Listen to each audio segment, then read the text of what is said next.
What's going on, everybody? Welcome back to the 31 Days of Horror. I am your host, Mood616, and thank you once again for stopping in, guys. Yes, 31 Days of Horror, Volume 7, Day 15, coming at you live. All right, so we're going to take it back to the 70s, specifically 1974, with a film that I actually had never heard of.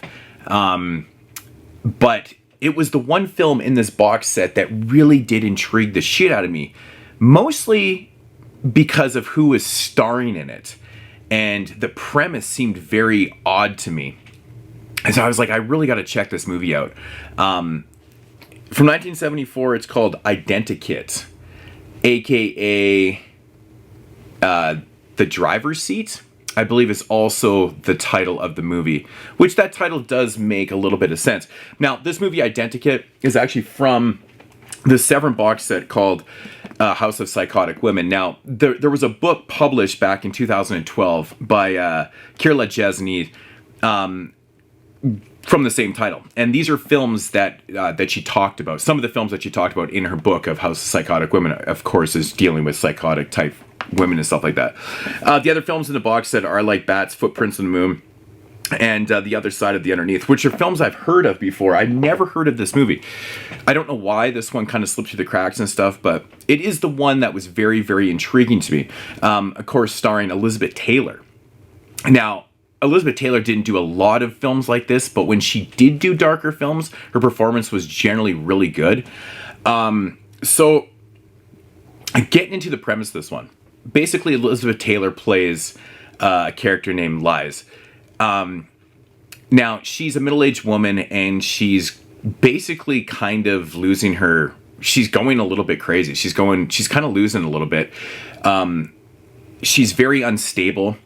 She's in Rome, and she decides that she needs to take a vacation. So she flies to southern Rome, to Italy, or to Rome, to take a vacation and stuff like that, because she feels in her mind that she needs to meet somebody.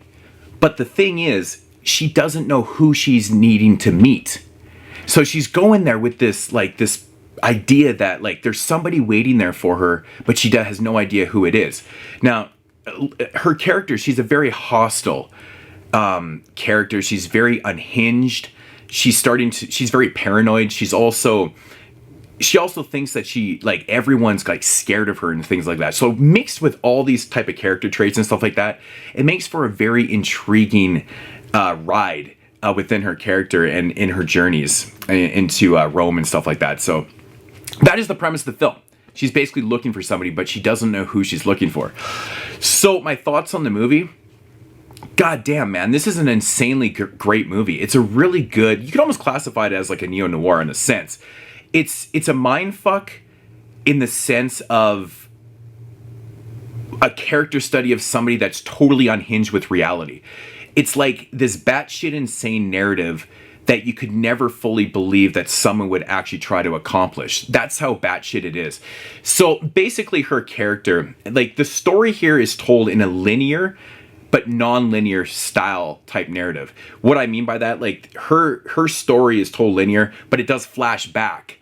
And the flashback scenes are basically police interviews with characters that she's run into during her journey.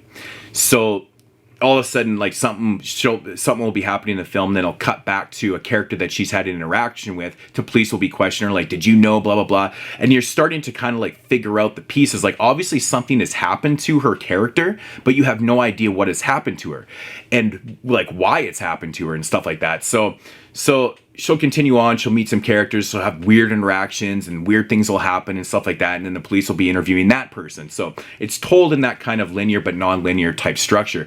It's very easy to follow along as long as you're paying attention. Now, the whole journey it's very talkative. There's not a lot of it's not like a high octane action or whatever. Like I said, it's a very paranoid, delusional, hallucinogenic type narrative here, man, because you're wondering the whole time if these things are really happening to her, but then you're reminded when you have these flashbacks of these characters that are being interviewed by the police, about her. So they obviously did happen, because that's real. That's reality, right? So her performance in this movie is absolutely outstanding. She really does pull off this whole middle-aged, hostile, just losing her mind character so well. Every interaction she had in this film is so unique. She almost has like a different reaction with everybody, based on what, like, who they are, and in her mind of who she's looking for. I don't really want to give too much away, but it's a very hypnotic type film.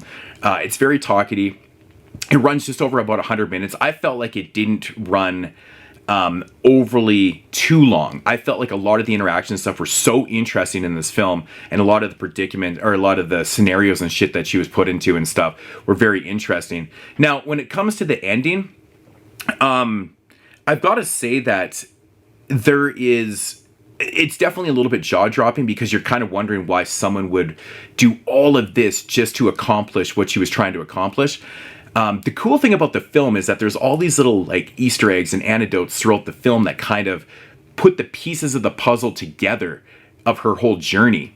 So it actually kind of makes sense. There's a moment in the film where Andy Warhol has a cameo in this film, and the story goes, because Kiera Jasny, she actually does the intro for this, and she gives a lot of like really good insight to it. But she talks about the cameo from Andy Warhol, and the fact that he was in the film because he was actually in Italy at the time shooting, either Blood for Frankenstein or the Dracula film.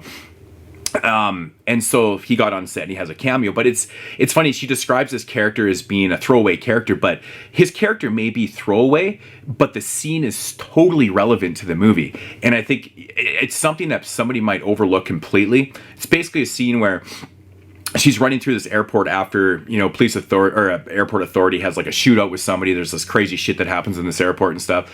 And he goes up to her and he hands her a book and he says, "Yeah, you dropped your book." And they kind of focus on the title of the book, and it's called Walter Syndrome. I'm actually familiar with that book and that premise of what it is. So right there, I was like, oh, that's really interesting that he's handing her this book. Again, I had no idea where this movie was going and what the actual premise or what she was trying to accomplish throughout the whole film was. So when he handed her that book in the film, I was like, oh shit, this is about to get really damn dark. Maybe. So if you're not familiar with the Walter Syndrome book, then you might not really even kind of pay attention to that. You might not even realize what's going on and stuff. But again, this one is damn dark. On the outside, this is not a typical horror film, right? Some people might not even call this horror at all. To me, this is straight horror. This is psychological. This is hallucinatory fucking just mindfuck shit right here. It's the horrors of one's mind is what we're dealing with here. It's how somebody can be the way they are and why they would want to do what they're trying to accomplish.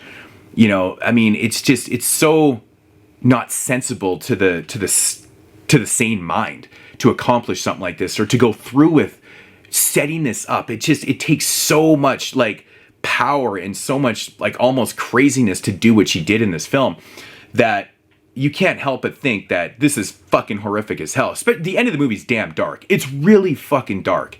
It's very atmospheric too. It's dark. It's brutal. It's scary. It's horrific. But all that said, though, man, what really sells this movie for me is the structure. I like the linear but non-linear structure. I think it's very interesting how the story is told, but her performance is what really sells it. Elizabeth Taylor at this time, she was around my age. She was 41, 42 years old when she did this movie. Middle-aged woman.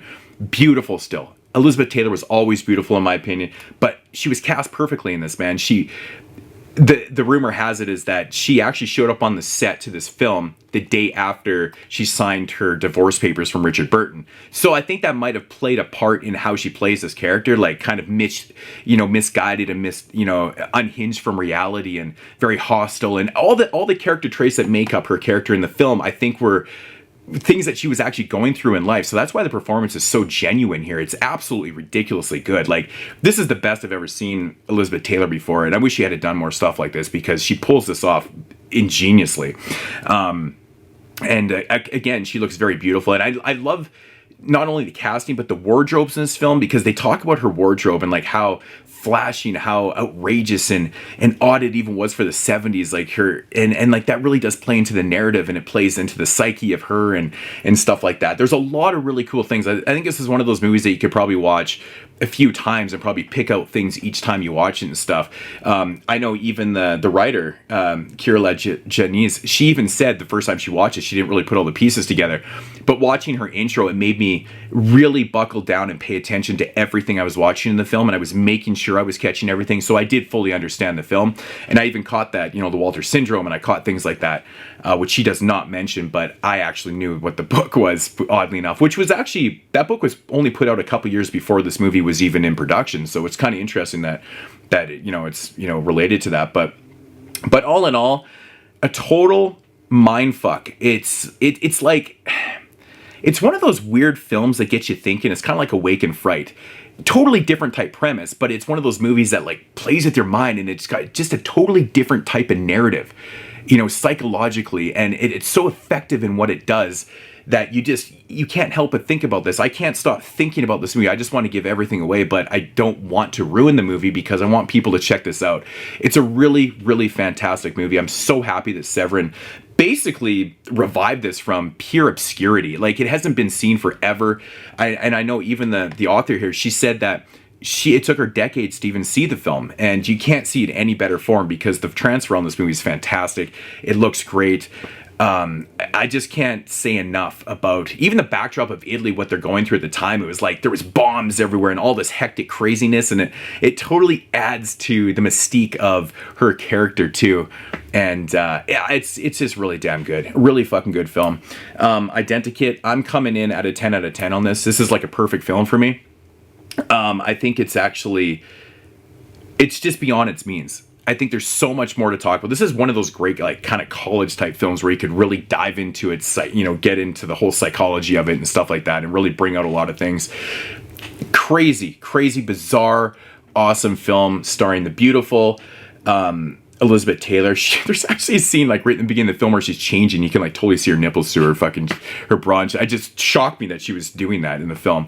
Yeah. Anyways, that's besides the point. I don't even know why I brought that up. But Identikit, aka The Driver's Seat, which actually I believe is the original title, which actually does make sense because when you're in the driver's seat, you're in control, which is a little bit ironic. But at the same time, it's not ironic because when you watch the movie, that actually completely makes sense. So anyways, guys, I think this has gone on a little bit longer than I was anticipating. But anyways, I will see you guys tomorrow in day 16 with something newer. Probably something that's not as good as this, but you never know. All right, guys, I will talk to you later. See you later as usual, and as usual.